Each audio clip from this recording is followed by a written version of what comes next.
And we are back. Hello, I still am Alan Freedom, and Adam Preston is still not here. Um, this week he's trapped under a boulder somewhere. But don't worry, we sent him with a spork, so he should be able to saw his way out by maybe next January. Anyway. With us in the studio today is President Kyle Fitzgerald. Alan, it's good to be here. Thanks for being here. So, you've been able to actually be very successful in your America First promise and pass a lot of legislation. Take us through a little bit of your legislation, your priorities. Well, we promised the American people that we would build the border wall, and we've gotten that passed. We've gotten the authorization and the funding passed, and we're in the process of building it. We promised the American people we would invest $1 trillion in our infrastructure, in our crumbling infrastructure, and create millions of jobs, and we got that passed. And also included in that bill is $300 billion for the military. We promised the American people we would rebuild our military, and we're keeping that promise.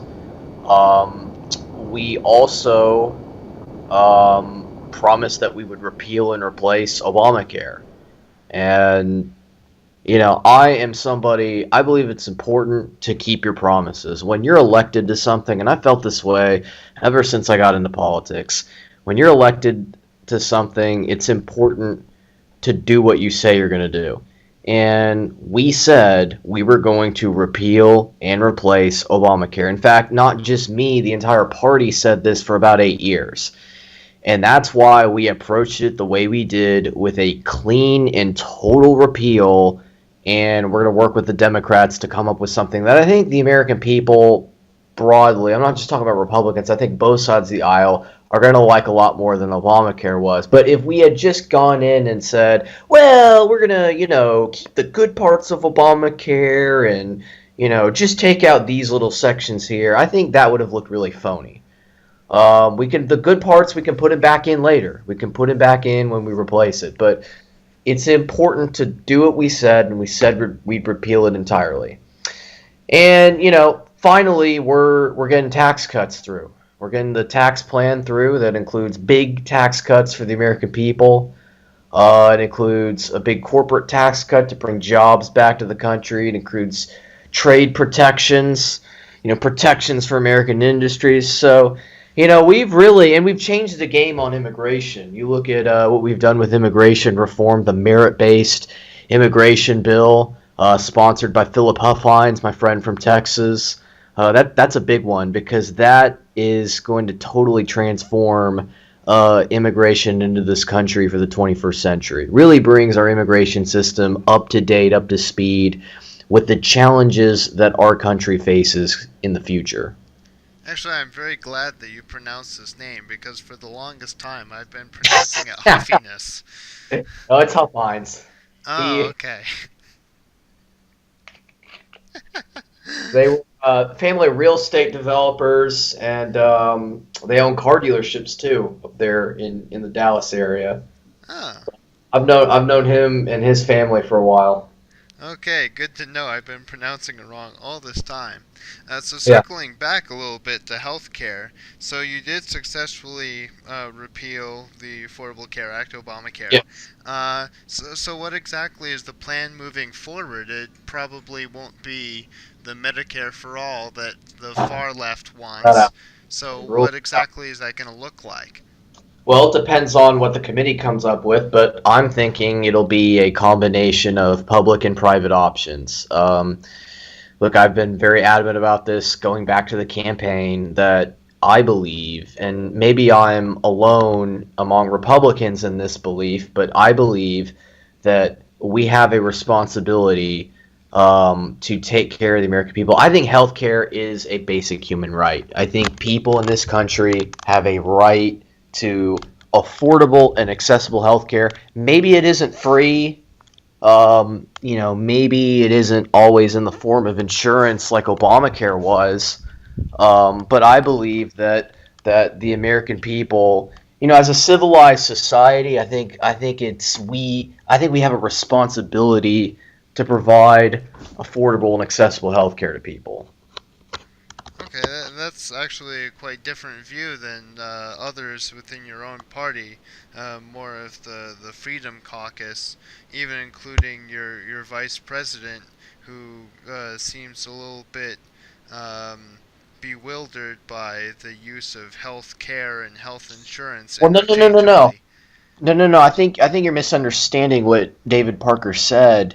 You look at Obamacare. Obamacare was not about giving people health care. Obamacare was about giving people insurance. And uh, he's right that health care and health insurance are two different things. Health insurance is a legalized insurance of any form is legalized gambling. You're buying something, and both side the person who gives the company that provides the insurance is taking a bet. They're taking a gamble that the person they've sold it to is never going to use it. Healthcare is when you go to a hospital and you get care. Insurance is a financial transaction. Now, I I think it's important for us to think about that because uh, there is a difference between insurance and care, and I think that the plan we come up with, certainly we want to bring back the insurance market. We want to bring it back to where it was because Obamacare wrecked it. Obamacare wrecked the private insurance market with the exchanges, and you have a situation now where even if people want insurance, they can't get it in a lot of places, or there's one provider that's way too expensive. But this is what I'm talking about when I say you need public and private options. You need to do things like remove barriers to providing insurance across to selling insurance across state lines. Things like tort reform to drive down costs. You need market approaches to drive down the cost of insurance for people who want to buy that. But you need public alternatives. You need mechanisms where the government can come in and take care of people who need it, who need care. And look, I wasn't part of the Freedom Caucus. I may be a little to the left of my party on healthcare, but I think this issue is too important for uh, for us to do what Obama and the Democrats did, which is pass a bill in the dead of night without anybody really getting a chance to read it. So we want to take a different approach. This is too important to do it like that again. We're talking about people's lives hanging in the balance. Hmm. And as far as negotiations, how's that going with the Democrats? I mean, uh, Representative Gonzalez famously kind of stormed out of any sort of talks, but are talks still on with the rest of the Well, party? he's just one guy. I mean, yeah, I've gotten assurances privately and publicly that they're that the leaders of the Democratic Party are ready to negotiate this. And we've had, informal discussions, and I think people are going to be surprised at how much we agree on this. I think already I can see a lot of things that you agree on more than others who are maybe further right on that issue. The Ted Right. Cruzes and the Trey Gowdies.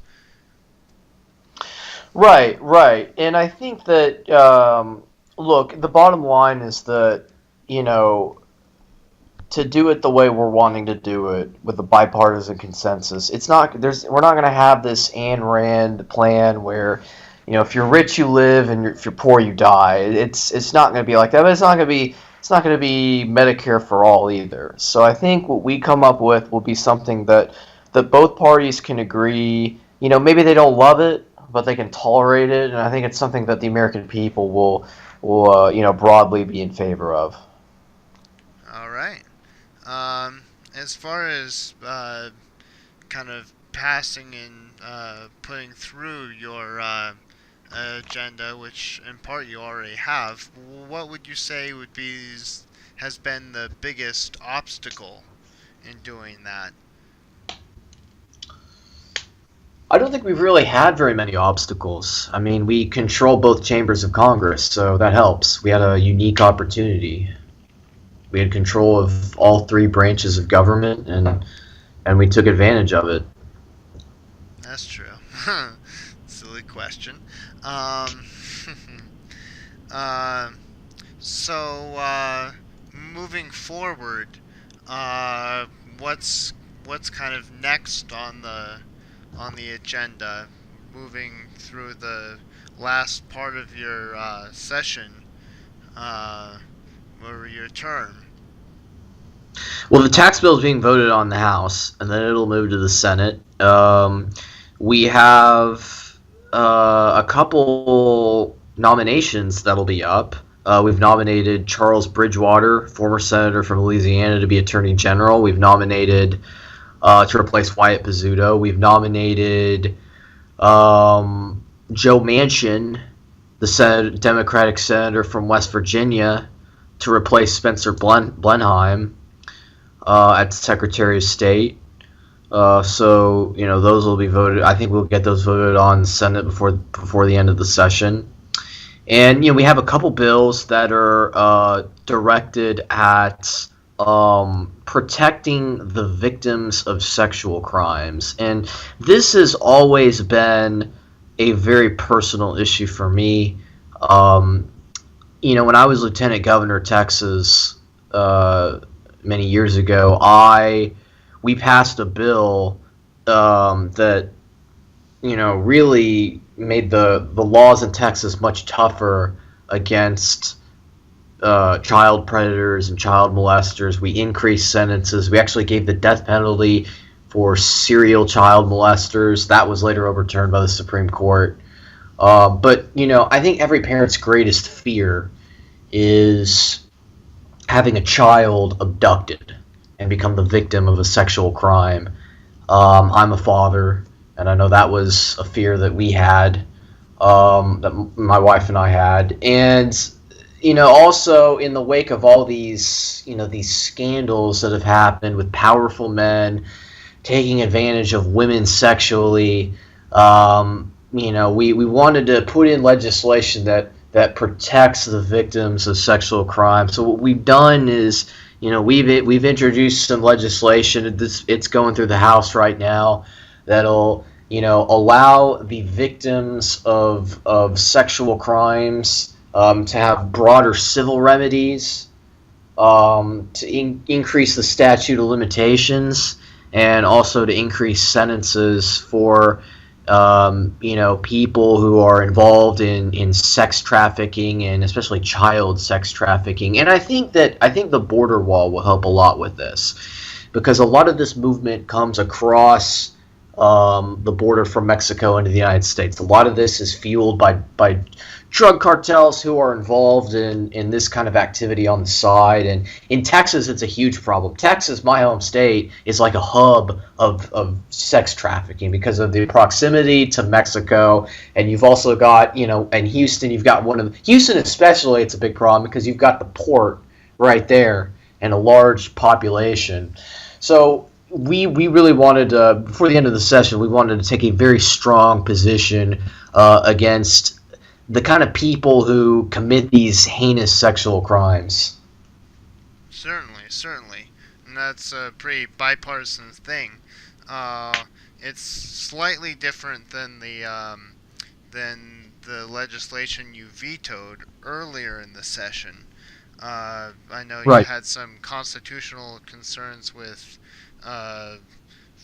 the Fifth and Sixth Amendment rights of fair trial and not overstepping that. So how's this one compare? Well, I think it's legally sound, it's constitutionally sound. You know, when that bill reached my desk, I went over it with Wyatt Pizzuto, the departing Attorney General, and some other Justice Department officials. We have great lawyers in the Justice Department, and the advice that I got was that that was a bill that, you know, not only is it kind of technically not sound, but it's a bill that could become entangled in courts for years, and we don't want that. You know, certainly I sympathize a great deal with the victims of sexual assault and sexual harassment, but what we don't want to do is pass a bill that doesn't do what it was intended to do and isn't even, you know, legal. A lot of people in you know, the wake of all these protests were pointing out, you know, we really need to slow this down a bit because there are concerns about due process. There are concerns about, you know, we have a legal system in this country that balances the rights of each side, you know, the accuser and the accused. And if that balance gets thrown out of whack, then everything comes tumbling down. Our whole judicial system, the foundation begins to fall apart. And you look at you see what happened with the Obama administration. You know, when they went in and they put in new guidelines for colleges to adjudicate sexual harassment, we got kids getting expelled from college, and there's no due process. I mean, there's no, you know, they're just getting thrown out of school, and because, well, she said that, you know, she says he said she said. I don't want people's lives to be ruined because of hearsay. You know, because they didn't get to confront their accuser. I don't want police officers thrown in prison because, you know, they didn't investigate a rape charge because they didn't have the resources for it. So I think that's the next step. I think the next session, that's the next step, is making sure that police officers have the resources that they need to deal with the backlog of rape kits that are untested. Shifting gears a little bit, speaking of the Supreme Court, you just won your case regarding your travel ban. Were you surprised by that outcome? No, no, we expected that outcome because this is another area where Wyatt Pizzuto came in really handy. You know, we went over the travel ban before we introduced it, before we enacted it. We went over it for several months, actually. This was a long process and people might not think it because it looks so short, but we had talked pretty much from the moment we got in office. We had discussions internally between the White House and the Justice Department. How do we enact this travel ban within the bounds of the laws of our country and the Constitution? You know, when I was a senator, after the Boston bombings, I introduced legislation, and this was a big deal, but I wanted to temporarily restrict travel, ban travel from just about every majority Muslim country in the world. And I think that kind of legislation, that kind of executive action, that would probably be unconstitutional. That's what I was told, and we've moved off from that position into what you saw us introduce, which was the 7 countries that are the highest risk of people coming in who are compromised by terrorism. And, you know, so we went over this for months, and we released an executive order that we knew was airtight. And I think that the judge in Hawaii in the Ninth Circuit, these were rogue judges who clearly were acting way outside of their lane. This is why I hate judicial activism. I mean, those decisions were politically motivated. The bottom line is that the president has the right in an emergency to you know, make decisions on immigration to restrict certain people from entering the country. I'm not the first person to do it. This has happened throughout the history of our country where presidents have exercised this authority. And this is an emergency. Look, this is the rise of Islamic extremism globally. This is a national security threat. I mean, when we've seen it here at home. I mean, with Boston and San Bernardino and Orlando, and obviously 9/11 in 2001. But, you know, how many people have to die before we wake up? That's what I always said. How many people have to die before we wake up and start taking the right actions necessary to keep our citizens safe? To me, as the president, that's my number one job, is to keep our country safe. And so what we've done is, we enacted in the immigration bill. There's a couple sections that are devoted to increasing the vetting of people coming into our country, making sure that multiple agencies are signing off on every refugee coming into the country. There's making sure there's unanimous concurrence among the security, the intelligence community on every refugee we bring in. Developing open source software so that the State Department and other agencies can vet people against Department of Justice and FBI watch lists. Um, and then we're going to be releasing an executive order pretty soon that'll implement even more of these extreme vetting, enhanced vetting techniques. One thing we want to do is finish the biometric exit entry system. That actually was passed.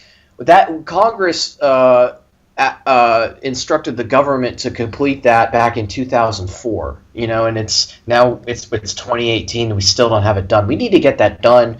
There's a couple other things we're going to do. I think we'll probably keep the travel ban in place through the end of 2018, and this will give all of our agencies time, to implement new procedures and integrate things vertically. But I think that, and this is another area where Wyatt Pizzuto, the departing Attorney General, was a huge help. He helped implement behind the scenes some of the toughest vetting procedures we could possibly have within the bounds of our laws. And I am extremely confident that the American people, once all of this is put into place, they're going to be safer than they've ever been. I can't guarantee that there will never be another attack. You can never guarantee that. And we have to remain vigilant and strong and prepared. But what I can say is that we are taking every possible measure we can to keep our country safe. Were you at least a little bit surprised that Breyer would concur with the three most conservative No, judges? no, because this is an ironclad authority given to the president. And you'd have to be. I'll tell you. Let me tell you something, Alan. I'm surprised that anybody decided against this. I'm surprised there are people on the other side of this decision. That's what surprises me more than the fact that some people who might be liberal sided with us. I'm shocked that anybody sided against us. I thought Ginsburg would, and that Kennedy would flop, but I thought everyone else would go for it. But one last question, then I'll let you have the last word. There's a unconfirmed rumor that you will, apart from your Attorney General, you might also be losing your Secretary of State. Well, he just announced that today. We Oh, just okay. announced it today. He has leukemia. He's been Oh diagnosed with dear. leukemia. So Oh my.